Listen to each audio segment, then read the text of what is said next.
All right, so today I'm going to make a video about this thing. It's essentially a internet-enabled switch. The reason why I'm building it is when I moved into the house I'm in right now, the garage didn't come with the remote to open it. So there's an electronic garage door opener, but no way for me to open and close it without pushing the button on the far side of the garage, running across the garage and taking a leap at the end. I've been doing that for like 3 months now, and I figure at some point I'm going to get old enough that that's going to go badly, and I'm going to bonk myself in the head. What the garage did have was this outdoor remote control, and it was screwed into the wall, and I've spent a lot of time trying to crack into it. And the big issue is that the battery for this thing is some sort of weird 12 volt, multi-cell thing. And that costs probably like $20 or $30, and it's going to only last me a year and a half. So instead of wasting $30 on this thing that's super temporary, I thought I'd waste, well, much less than $30, but a whole bunch of time building an internet-enabled switch. And this will also allow me to build things like a humidity controller in my garage. Talk about that in a little bit. But all this really is it's a $15 relay board. I got this from a friend of mine. He was gracious enough to lend it to me. And there is like a $10 Next Thing Co. chip. It's really inexpensive. And then just for fun, I bought a bunch of 18650 cells, or I bought a broken USB charger and a bunch of like $1.50 holders for them. And yeah, I just cracked it open, broke the cells out, and the chip has just wires for this. It has its own power regulator. So it handles pretty much everything for me. I just have to put the cell in. I don't know why more ARM-based computers don't offer this. It might be like concerns about over discharge. I do know that when the chip is given up on power, so if we turn this off, which is going to be bad for Linux, but it'll be okay. When we turn it off, you'll see that the 5 volts still gets power, and it actually doesn't, and if I unplug it, now it's really loose.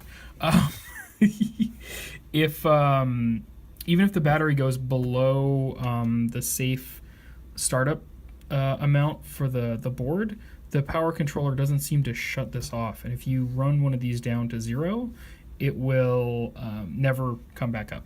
So I haven't purposely tried to throw any of them away. I have like 4 more connectors and 4 more batteries, so maybe I will do a test about that eventually.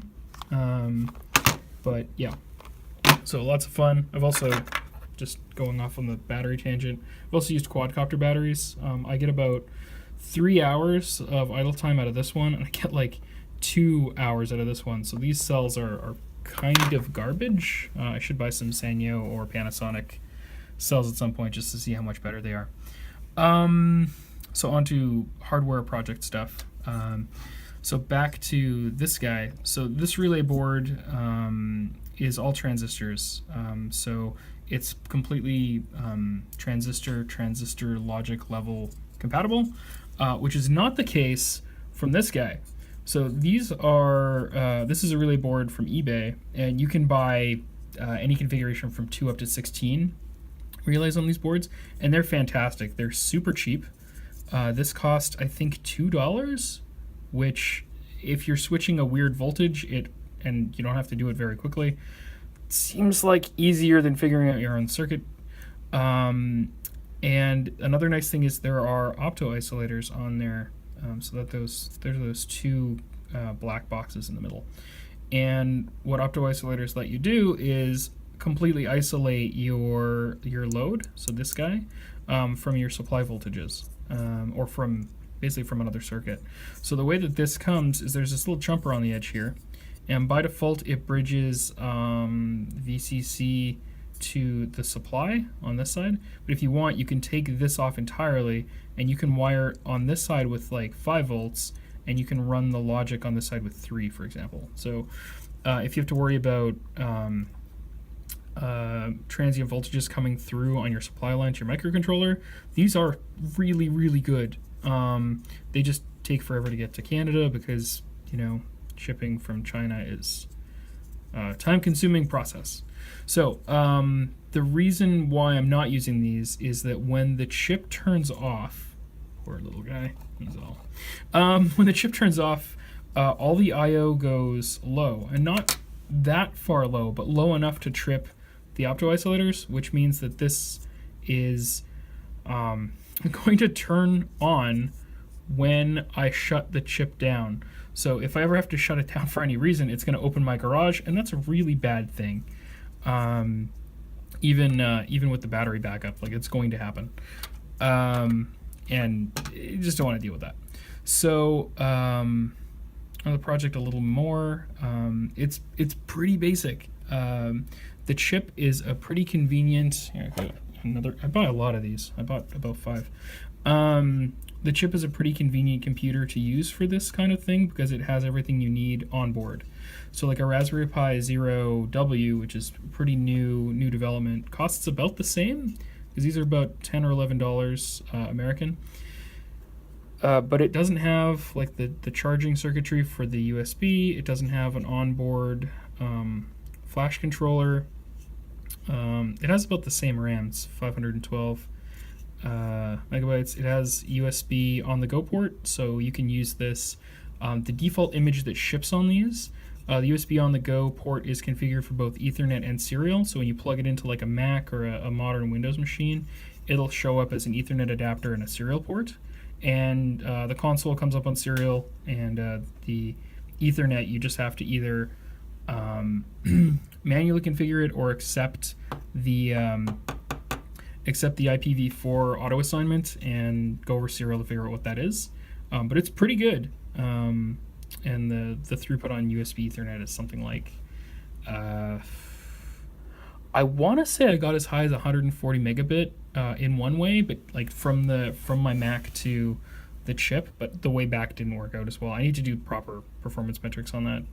The thing that this doesn't have, the Raspberry Pi Zero W has, is video. There is no high definition video on this whatsoever. There's a composite video out, so if you've got one of those they call them 3-ring, 4-ring. Anyway, when you've got a special sort of, it looks like a headphone jack, like a 1.5 millimeter on one side and RCA on the other, you can get video of this, but it's going to be pretty low res.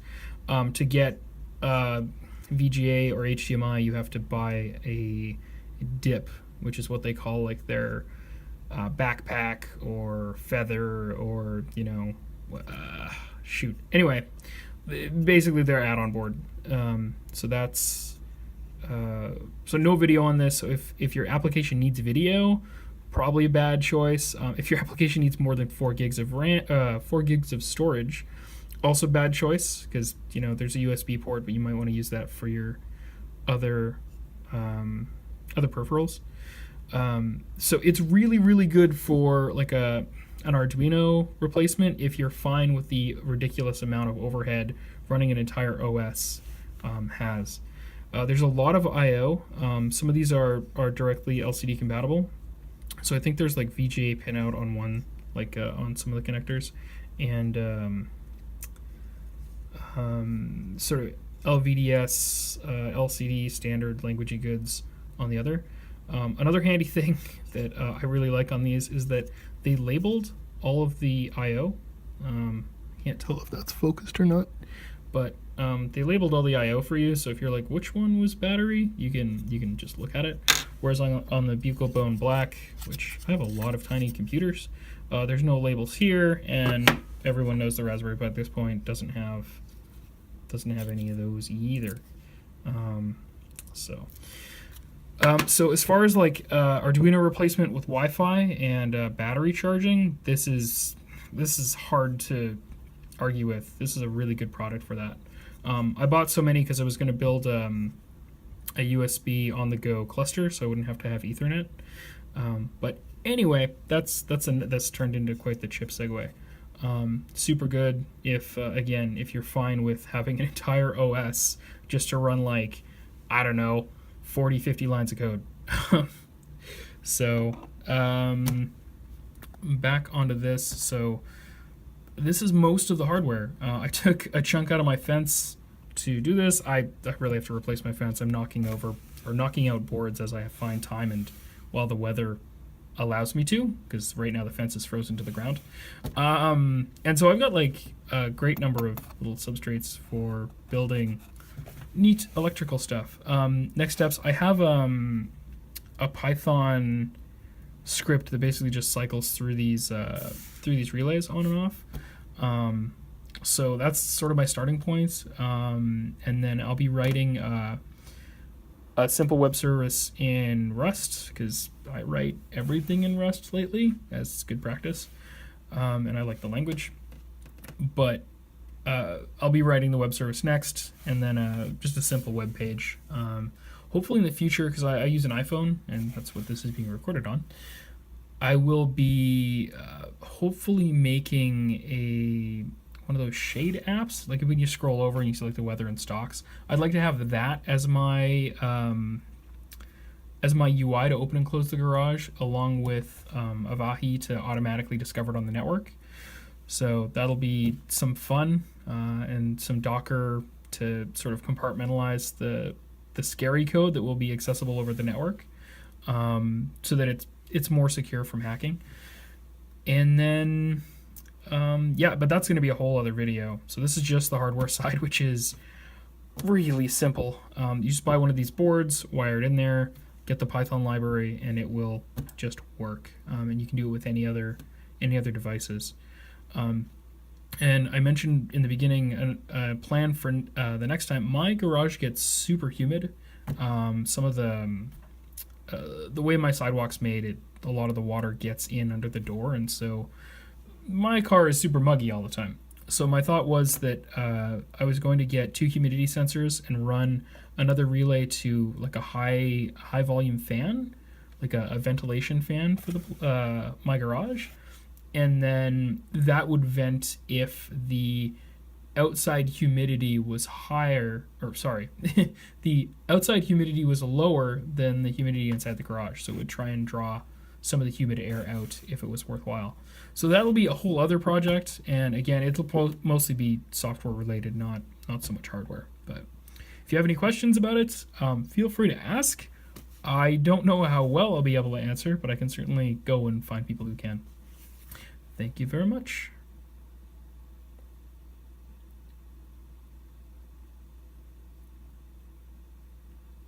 I don't like how I ended that. Oh well.